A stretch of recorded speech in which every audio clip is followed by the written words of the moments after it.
Hello বন্ধুরা, তো দেখো এটা কি নিয়ে এসেছি বলো তো। এই যে এঁচোড় এঁচোড় রান্না করবো আজকে। তো আজকে সিজনে প্রথম সবজি নিয়ে আসলো এঁচোড়।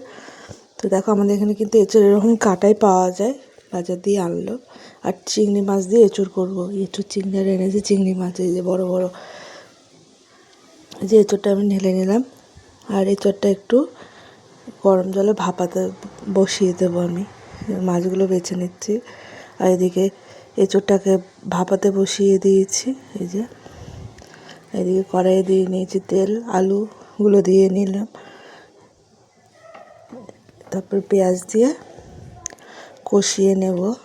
পেঁয়াজ টমেটো সব দিয়ে দিয়েছি, আদা বাটা রসুন বাটা জিরে বাটা সব দিয়ে নাড়াবো।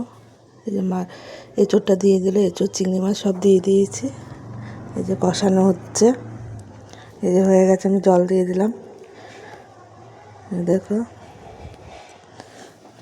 এই যে আমার এঁচোড় রান্নার রেডি। ভিডিওটা ভালো লাগলে অবশ্যই লাইক করো বন্ধুরা, পাশে থেকো বন্ধুরা। বাই।